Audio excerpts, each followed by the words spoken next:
नमस्कार, मैं शंभू कुमार सिंह और आप देख रहे हैं नेशनल दस्तक।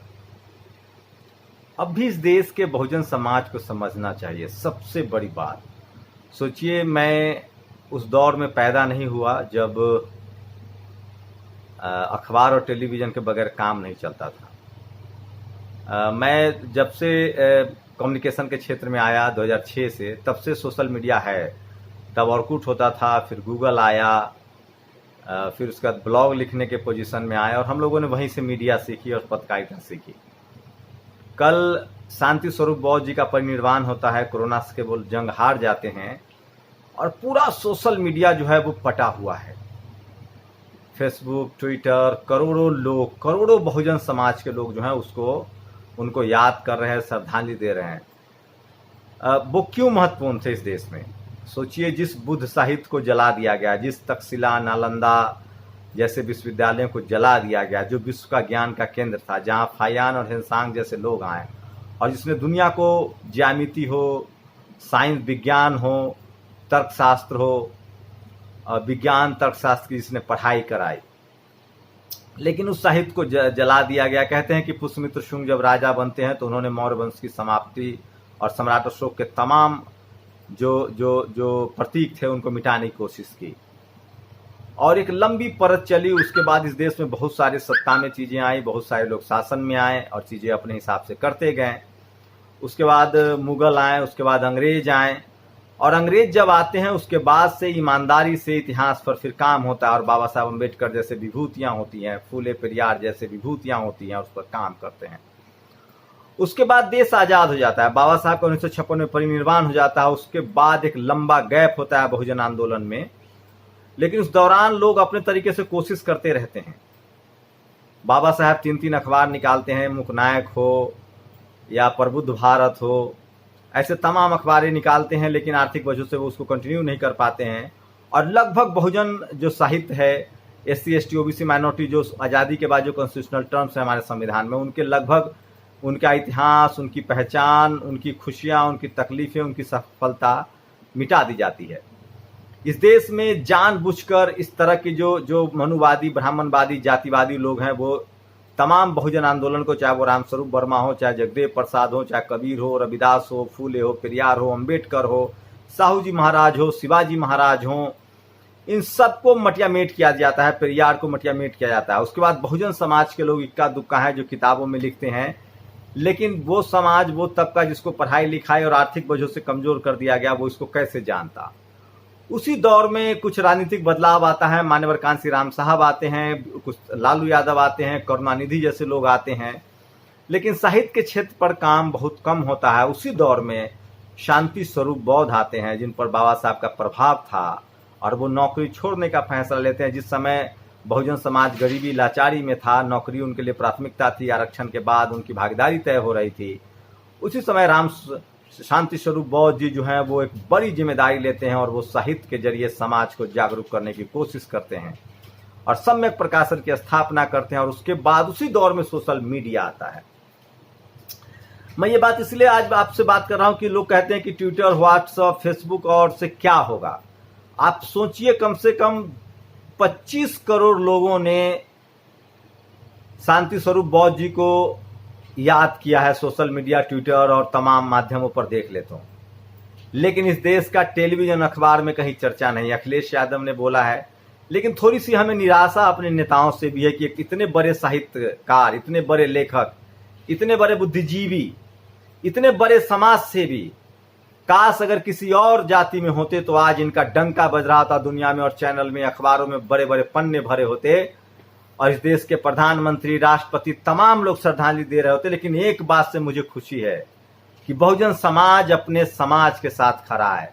25 करोड़ से ज्यादा लोगों ने शांति स्वरूप बौद्ध जी को याद किया। 25 करोड़ एक ऐसी आबादी होती है जो 10 करोड़ से 12 करोड़ लोगों में ये सरकारें बनती और बिगड़ती है, और 25 करोड़ लोगों ने, बहुजन समाज के लोगों ने शांति स्वरूप बौद्ध जी को याद किया है। और ये ताकत सोशल मीडिया की ताकत है। मुझे नहीं पता सम्यक प्रकाशन की 25 करोड़ किताब बिकी है कि नहीं बिकी है, लेकिन जिस तरह से शांति स्वरूप बौद्ध जी को लोगों ने याद किया, उससे मुझे एक ताकत मिली है, एक बल मिला है कि आने वाले समय में अगर आप समाज के लिए ईमानदारी से काम करते हैं तो ये समाज आपके साथ खड़ा होगा। और मुझे लगता है वो दिन दूर नहीं है जब हजारों प्रकाशन इस तरह से खड़े किए जाएंगे, क्योंकि बहुजन समाज के लोग किताब खरीद रहे हैं।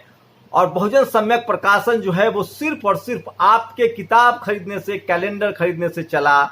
उसको विज्ञापन नहीं मिला, प्रचार प्रसार नहीं मिला।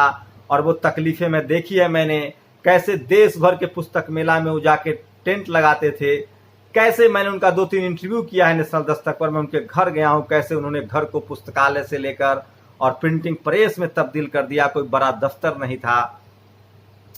और मैं ये भी मान रहा हूं कि आज के डेट में जिस तरह से शांति स्वरूप बौद्ध जी को बहुजन समाज याद कर रहे हैं, मैं तो इस समाज पर 1000 बार कुर्बान होना चाहूंगा। और मैं चाहूंगा कि मेरी बोलती बंद कर दी जाए, मुझे जेल के सलाखों में डाल दिया जाए समाज के काम करने के खिलाफ, समाज के लिए जो काम कर रहा हूं उसके खिलाफ मुझे जेल में डाल दिया जाए, मुझे फांसी दे दी जाए, मुझे मार दिया जाए, लेकिन मुझे शांति स्वरूप बौद्ध जिस तरह से बहुजन समाज ने अपनी कृतज्ञता प्रकट की है, जिस तरह से उनको याद किया है, मैं अभिभूत हूं। मैं कल से वही सब देख रहा था कि मैं मुंह खोलूंगा, मैं बोलूंगा, लेकिन कुछ कॉन्क्रीट बोलूंगा, कुछ मजबूत बोलूंगा। और पूरा जिस तरह से मैंने कैलकुलेशन किया है, जिस तरह से 25 से 30 करोड़ लोगों ने इस देश के बहुजन समाज के लोगों ने याद किया है, सोचिए उस आदमी को इस देश का प्रधानमंत्री, राष्ट्रपति, तमाम बड़े नेता और टेलीविजन अखबार याद नहीं करता। लेकिन मैं कह रहा हूं सोशल मीडिया ही बहुजन मीडिया है, सोशल मीडिया ही सच्चा मीडिया है, और सोशल मीडिया उनको याद कर रहा है। तो ये है बहुजन समाज की ताकत। और आज मैं खुश भी हूं, उनके जाने का गम भी है, लेकिन उन्होंने जो लकीर खींची है, उन्होंने जो रास्ता दिखाया है, और बाबा साहब की जो उन्होंने लाइन जी है कि जिंदगी बड़ी नहीं शानदार होनी चाहिए, मैं उससे अभिभूत हूं। और मुझे लगता है कि मेरी एक ही कामना रहेगी कि मेरी जिंदगी भी ऐसी हो, जब मेरा अंतिम समय आए, चाहे वो सत्ता के बूटों तले में रंधा जाऊं, या मैं किसी बीमारी से लड़ते हुए मरूं, या मेरा कोई असामयिक निधन हो, या मैं उम्र से मरूं, जैसे भी मरूं, अगर मेरे काम पर मुझे लोग याद करते हैं, मेरा अपना समाज याद करता है, मानवता याद करता है, तो ये मेरी जिंदगी की सबसे बड़ी उपलब्धि होगी। और शांति स्वरूप बौद्ध जी ने हमको दिखा दिया कि आप इसी जिंदगी में इसको हासिल कर सकते हैं। हम लोग को लगता था कि बाबा साहब के बाद मान्यवर कांसी राम साहब, मायावती, लालू यादव, इनके बाद कुछ ऐसा क्रांतिकारी नहीं होने जा रहा है। लेकिन शांति स्वरूप बौद्ध जी ने साहित्य रचकर, प्रकाशन शुरू करके, किताबें लिखकर, जिस तरह से उन्होंने, उनके काम की क्या चर्चा करूं। कभी आपको मौका मिले तो सम्यक प्रकाशन की वेबसाइट पर जाइए, और एक से एक किताबें हैं। मैं कोशिश करूंगा देश के चुनिंदा साहित्यकारों से, जहां से उनकी किताबें छपी है, मैं उसको शॉर्टलिस्ट कर रहा हूं। थोड़ा तैयारी का वक्त दीजिए, बढ़िया लाऊंगा, कंक्रीट लाऊंगा। जिस तरह से पूरी दुनिया, पूरा जहां भी बहुजन समाज के लोग रहते हैं, पूरी दुनिया ने उनको याद किया, खासकर कनाडा, अमेरिका, तमाम देशों में उनको जिस तरह से याद किया गया। और बहुजन समाज ने सोशल मीडिया के जरिए, ट्विटर, फेसबुक, व्हाट्सएप के जरिए जिस तरह से उनके प्रति कृतज्ञता प्रकट की है, वो ऐतिहासिक है, महान है। और शांति स्वरूप बौद्ध जी वो डिजर्व करते थे। और मैंने कल इसीलिए लिखा था कि शांति स्वरूप बौद्ध जी को असली श्रद्धांजलि होगी बहुजनों को सत्ता से, साहित्य से जोड़ना, और इस देश को बुद्धमय भारत बनाना। और तमाम सम्राट अशोक जितना साहित्य पर उन्होंने काम किया है, बुद्ध पर काम किया है, सम्राट अशोक पर काम किया है, वो अद्भुत है। उनकी पूरी किताब की सूची भी मैं जारी करूंगा। लेकिन सबसे बड़ी बात है कि जो एक डर था, वो डर खत्म हो रहा है। बहुजन समाज जागरूक हो रहा है, बहुजन समाज सचेत हो रहा है।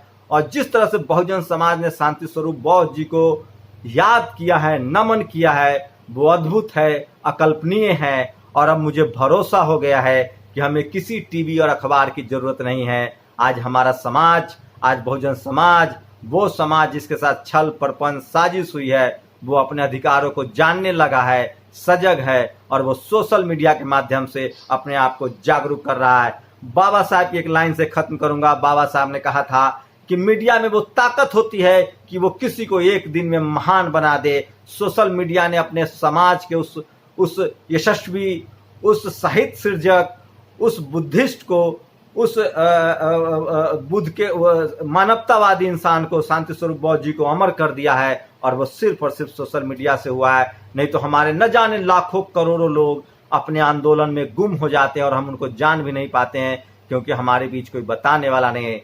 तो शुक्रिया सोशल मीडिया, और मुझे गर्व है कि मैं सोशल मीडिया से जुड़ा हूं। और बहुजन समाज के लोग जिस तरह से जागरूक हो रहे हैं वो सबसे शानदार है। मैं बस नेताओं से गुजारिश करता हूं, अपने नेताओं से, कि आप भी सोशल मीडिया को समझिए। जिस तरह से अखिलेश यादव ने उनके लिए याद किया है, इस देश के बहुजन समाज के नेता जब तक याद नहीं करेंगे तब तक आप और मजबूत नहीं होंगे। तो मैं शांति स्वरूप बौद्ध जी को अपनी श्रद्धांजलि देता हूं, उनके परिनिर्वाण पर ये घोषणा करता हूं उस मौके पर कि जो शांति स्वरूप बौद्ध जी ने हमें रास्ता दिखाया है, साहित्य सृजन किया है, उसको पढ़ेंगे भी, उसको गुनेंगे भी और उसको जीवन में उतारने की कोशिश भी करेंगे।